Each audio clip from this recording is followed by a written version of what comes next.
بہت خوبصورت جملہ آپ نے بولا. لغت کے اندر میلاد کا معنی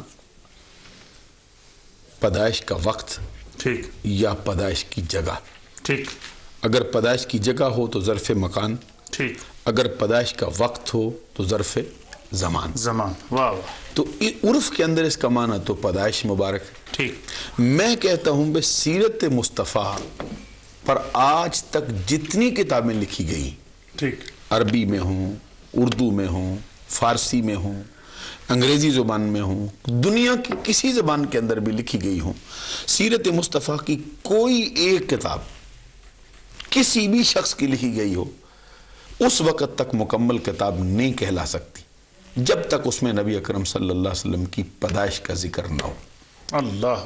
شاید آپ نے غور نہیں فرمایا. ہر کتاب کی ابتدا میلاد سے کی جب جاتی. تک نبی اکرم صلی اللہ علیہ وسلم کی پیدائش کا ذکر نہ کیا جائے سیرت مصطفیٰ کی کتاب ہی مکمل نہیں ہو سکتی. واہ واہ. تو جب سیرت مصطفیٰ کی کتاب میلاد کے ذکر کے بغیر مکمل نہیں ہو سکتی تو ہم یہ کہیں گے کہ سیرت کے جل سے میلاد کے ذکر کے بغیر کیسے مکمل ہو جائے. اور جو چیز لکھنا جائز ہے وہ بیان کرنا بھی جائز ہے. سبحان اللہ. کیا بات. تو جب سیرت پہ کتابیں لکھنا جائز ہے تو سیرت پہ جل سے کرنا کیوں جائز نہیں. تو جب سیرت میں میلاد کے ذکر کرنے جائز ہیں تو میلاد کے جل سے کرنا کیوں جائز نہیں. تو رہ گئی میلاد کی حقیقت کا جہاں تک آپ نے ذکر کیا ہے تو اس کے لیے تو اتنا ہی ہے. جی. میلاد کی حقیقت جھنڈیاں لگانا نہیں ہے. ٹھیک. میلاد کی حقیقت جلسے جلوس بھی نہیں ہے. ٹھیک. اگرچہ یہ چیزیں اس کے ساتھ لاحق ہونے کی وجہ سے انتہائی پسندیدہ ہے. ٹھیک. اگرچہ انتہائی ان کا کرنا اس زمانے کے اعتبار سے اظہار شان کے لیے ضروری ہے. ٹھیک. لیکن میلاد کی حقیقت فقط ذکر مصطفیٰ ہے. واہ واہ. میلاد کی حقیقت ذکر مصطفیٰ. اچھا اب ذکر مصطفیٰ تو ذکر مصطفیٰ ایسا ذکر ہے جس کے لیے رب ذوالجلال کا فرمان ہے قد جعلتک ذکرا من ذکری فمن ذکرک ذکرنی. اے محبوب میں نے تیرے ذکر کو اپنا ذکر کر دیا. اب جو کوئی تیرا ذکر کرے گا وہ حقیقت میں تیرے رب کا ذکر کر رہا ہے. یعنی میلاد کی حقیقت بیک وقت نعت نبی ہے، بیک وقت حمد خدا ہے. تو اب میلاد کی حقیقت جب حمد خدا ٹھہری، میلاد کی حقیقت جب نعت مصطفیٰ ٹھہرا تو اس پر میں یہ عرض کروں گا کہ میلاد النبی صلی اللہ علیہ وسلم کی ذکر مصطفیٰ ہوا تو ذکر بچپن کا ہو، لڑکپن کا ہو، شباب کا ہو، جوانی کا ہو، بڑھاپے کا ہو، حضرت حلیمہ سعدیہ کے گھر میں بکریاں چروانے کا ہو، حضرت حلیمہ سعدیہ کا یا ثویبہ کا دودھ پینے کا ذکر ہو، یا حضرت آمنہ کے گود میں جلوہ فرما ہونے کا ذکر ہو، یا پھر صدیق اکبر کے کندھوں پر سواری کا ذکر ہو، جب حیدر کرار کی گود میں سر رکھ کر لیٹ جانے کا ذکر ہو. تو یہ سب میلاد کی حقیقت ہے، سارے زمانے کو گھیرتا ہے. میلاد ہی ایسی شے ہے جس سے سیرت کا آغاز ہوتا ہے اور سیرت کی تکمیل ہوتی ہے. تکمیل بھی اسی سے ہوتی ہے، آغاز بھی اسی سے ہوتا ہے. کیا خوبصورت انداز سے بات کی. یہ جی صاحب نے بہت عمدہ بات کی. جی ناظرین ہماری ٹیلی فون لائن بھی کھولی جا رہی ہے، آپ ہمارے ساتھ فون کے ذریعے شامل ہو سکتے ہیں. حدیث مبارکہ مفتی صاحب قبلہ نے جو پیش فرمائی نا کہ سرکار دو عالم صلی اللہ علیہ وسلم کے ذکر، حضور کا جو ذکر ہے یہ ذکر خدا ہے. دیکھیے آپ کے اسماء مبارکہ میں سے آپ کا ایک اسم جی ہے جو ہے وہ ذکر اللہ، سرکار کا نام پاک ہے ذکر اللہ. یہاں پر اگر ہم اس پر توجہ دیں کہ قرآن مجید فرقان حمید میں یہ پہلو آپ کو نظر آتا ہے وَذْكُرْ فِي الْكِتَابِ ابراہیم، وَذْكُرْ فِي الْكِتَابِ. اسی طرح قرآن کہتا ہے وَذْكُرْ فِي الْكِتَابِ اسماعیل، وَذْكُرْ فِي الْكِتَابِ مریم، وَذْكُرْ فِي الْكِتَابِ اسحاق. یہ قرآن بڑی ترتیب کے ساتھ وہ کہہ رہا ہے کہ قرآن کریم میں کتاب میں ان نبیوں کا ذکر کرو. لیکن یہاں پر پورے قرآن میں آپ کو یہ آیت نظر نہیں آئے گی کہ وَذْكُرْ فِي الْكِتَابِ محمد. یہ قرآن میں آیت نہیں ہے. قرآن میں یہ آیت نہیں، یہ ہے وَذْكُرْ فِي الْكِتَابِ ابراہیم.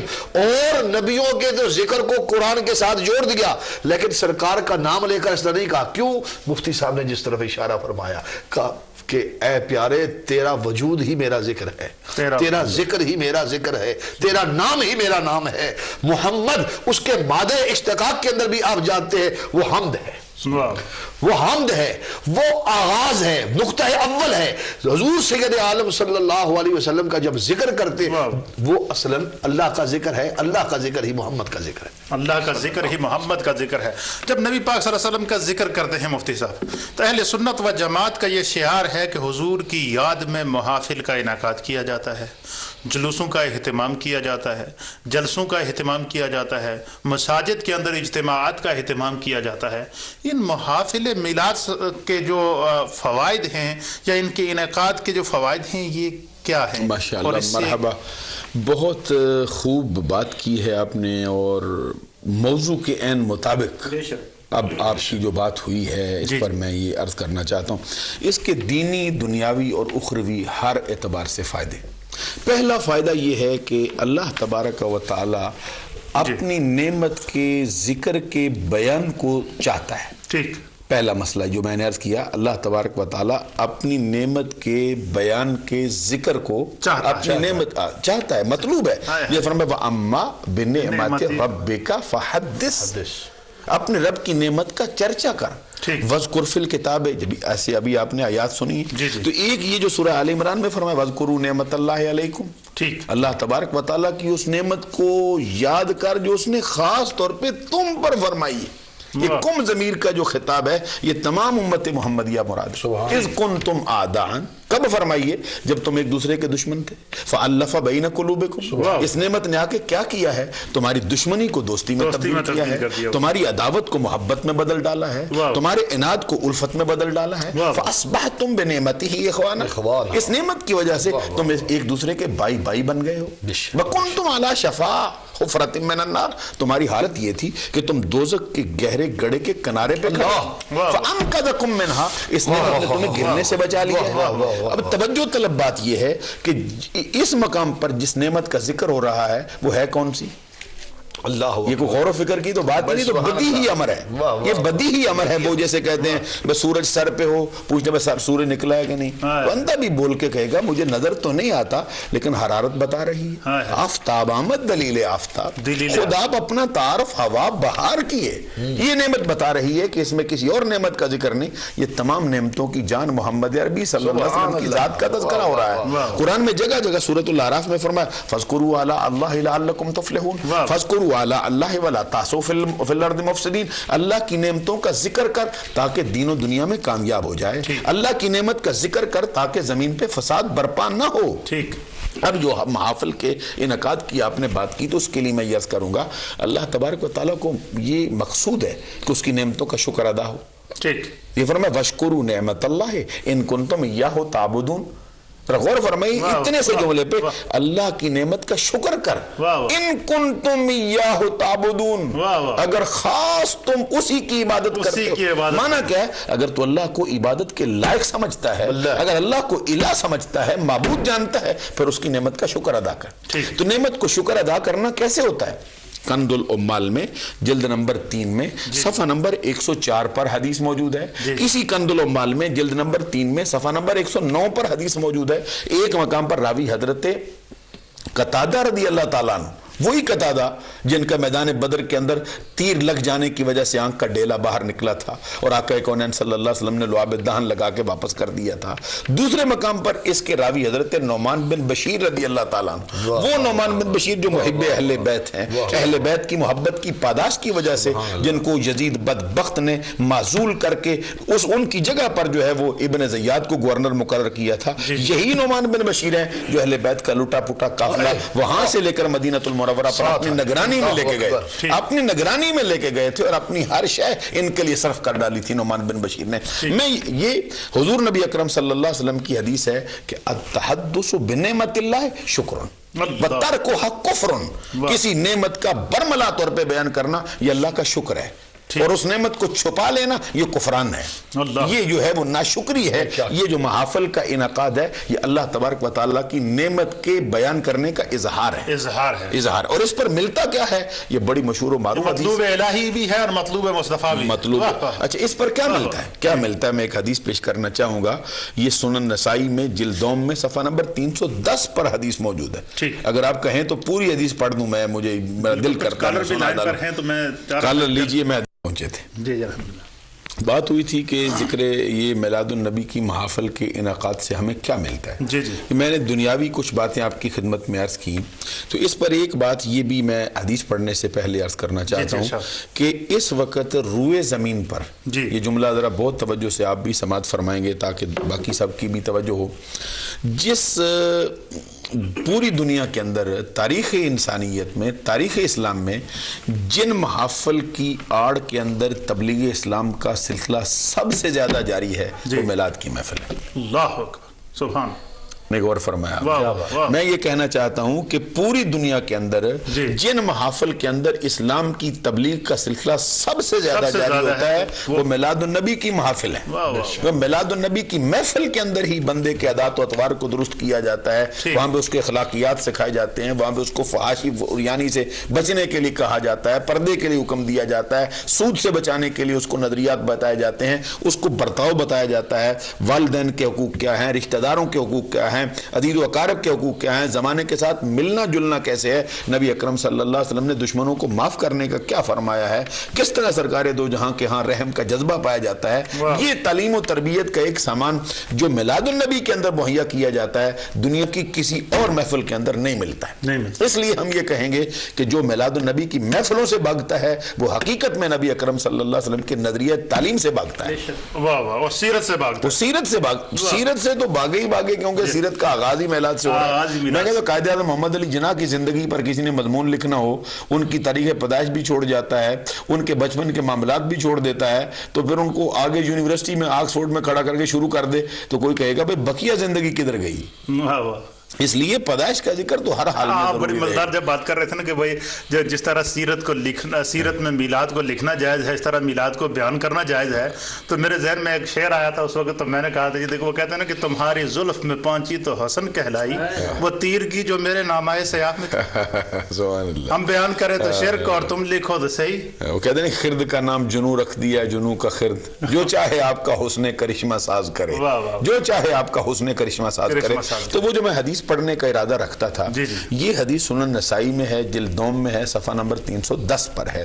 تو لکھنے والا امام ابو عبد الرحمن احمد بن شعیب بن علی بن بحر النسائی الشافعی السنی رحمت اللہ تعالی علیہ، حدیث کے راوی اس مقام پر 5 ہیں۔ اخبرنا سوار بن عبد اللہ قال وحدثنا مرحوم بن عبد العزیز عن نبی نعامہ عن نبی عثمان النہدی وعن نبی سعید الخدری قال قال معاویت رسول اللہ صلی اللہ علیہ وسلم خرج على حلقة يعني من أصحابه قال ما أجلسكم قالوا جلسنا ندعو الله ونحمده على ما هدانا لدينه وقد مننا علينا بق قال الله ما أجلسكم قالوا الله ما أجلسنا إلا ذلك قال اما انی لم استخلفکم تہمۃ لکم وانما آتانی جبرائیل فاخبرنی ان اللہ عز وجل یباہی بکم الملائکہ۔ یہ جملہ سنانا چاہتا تھا میں۔ حضرت امیر معاویہ رضی اللہ تعالیٰ عنہ روایت کرتے ہیں صحابہ کرام کا حلقہ لگا تھا، سرکار دو جہاں کی جلوہ گری ہو گئی۔ اس پر میں یہ عرض کروں گا کہ سرکار کی جلوہ گری ہو جانا یہ کیا مرتبہ ہے۔ چند دن پہلے میں ایک انٹرنیٹ پہ ایک بہت بڑے پہلے کسی مکتب فکر کے بزرگ تقریر کر رہے تھے، تقریر میں وہ کہتے ہیں کہ سرکار دو جہاں ایک کام سے کسی جگہ پہ جا رہے تھے تو چلتے چلتے اچانک کسی صحابی کے گھر چلے گئے۔ اب جیسے ہی صحابی کے گھر گئے تو کیا کہتے ہیں؟ کہتے ہیں صحابی کی تو عید ہو گئی نا۔ میں کیا کہہ صحابی کی تو عید ہو گئی۔ میں نے کہا کیا خوبصورت جملہ رب نے تیری زبان سے نکلوایا ہے کہ صحابی کے گھر جائیں تو اس کی عید ہوتی ہے، ہمارے گھر غریبوں کے آ جائیں تو ہماری عید کیوں نہیں ہوتی؟ سارے زمانے کی عید ہوئی ہے جب آقا کونین کی جلوہ گری، جب آئے تو سارے جگ کی عید، سارے جہان کی عید ہو گئی ہے سرکار دو جہاں کی جلوہ گری کا ہو جانا۔ تو میں یہ عرض کر رہا تھا تو صحابہ کرام کے حلقے میں سرکار کی جلوہ گری ہوئی۔ میں تو اپنے ساتھیوں سے کہتا ہوں کہ میلاد کی محفل میں جب آؤ تو یہ ضرور ذہن میں رکھو اور یہ ضرور کہو سنا ہے آپ ہر عاشق کے گھر تشریف لاتے ہیں، ہمارے گھر میں بھی ہو جائے چراغاں یا رسول اللہ۔ خدا کی قسم وہ آنے میں دیر نہیں لگا، وہ یہ نہیں دیکھتے کہ اس کا چہرہ کیسا ہے، اس کی برادری کون سی ہے، یہ سید ہے یا غیر سید ہے، یہ اونچی برادری کا ہے یا چھوٹی برادری کا ہے، یہ سفید رنگ کا ہے یا کالے رنگ کا ہے، وہ تو دل دیکھتے ہیں میں کیسے دل کے ساتھ مجھے بلا رہا ہے۔ تو میں یہ عرض کر رہا تھا صحابہ کرام کے جرمن میں سرکار دو جہاں کی جلوہ گری ہوئی تو آتے ہی سرکار نے پوچھا بھئی کیوں بیٹھے؟ صحابہ کرام نے عرض کیا سرکار اللہ کا ذکر کرنے بیٹھے ہیں۔ اس کی بارگاہ میں دعائیں مانگنے کے لیے بیٹھے ہیں، اور اللہ تبارک و تعالیٰ نے آپ کو بھیج کر ہم پر جو احسان کیا ہے اس کا شکریہ ادا کرنے بیٹھے۔ واہ واہ، صحابہ میلاد قد من علینا بک، قد من علینا بک، سنن نسائی میں الفاظ نہ ہو جو سزا چور کی رکھیں ہم لینے کے لیے تیار ہے۔ اس کے جواب میں سرکار نے نفی نہیں کی بلکہ فرمایا قسم اٹھاؤ صرف اسی کام کے لیے آئے ہو۔ اللہ اکبر، ہمارا کام بھی بنا دیا سرکار نے۔ اب جو لوگ کہتے ہیں بھائی یہ پیٹ کے لیے آتے ہیں جی، یہ جو ہے وہ گل چھرے اڑانے آتے ہیں جی، کھانا کھانے آتے ہیں جی، شرینیوں کے لیے آتے ہیں، صحابہ کرام سے سرکار نے پوچھا قسم اٹھاؤ صرف اسی کام کے لیے۔ صحابہ کرام کے الفاظ اللہ ما اجلسنا الا ذلک، آقا اللہ کی قسم ہے صرف اسی لیے آئے۔ کیا مطلب؟ یعنی تیرا میلاد منانے آئے۔ اس کے جواب میں سرکار نے فرمایا میں نے قسم اٹھوائی ہے، تم پر تہمت نہیں لگائی، جانتا ہوں تم سچے ہو، تمہارا ظاہر و باطن ایک ہے، تمہاری زبانوں سے تمہارا دل زیادہ سچا ہے، معلوم ہے جو کچھ کہتے ہو۔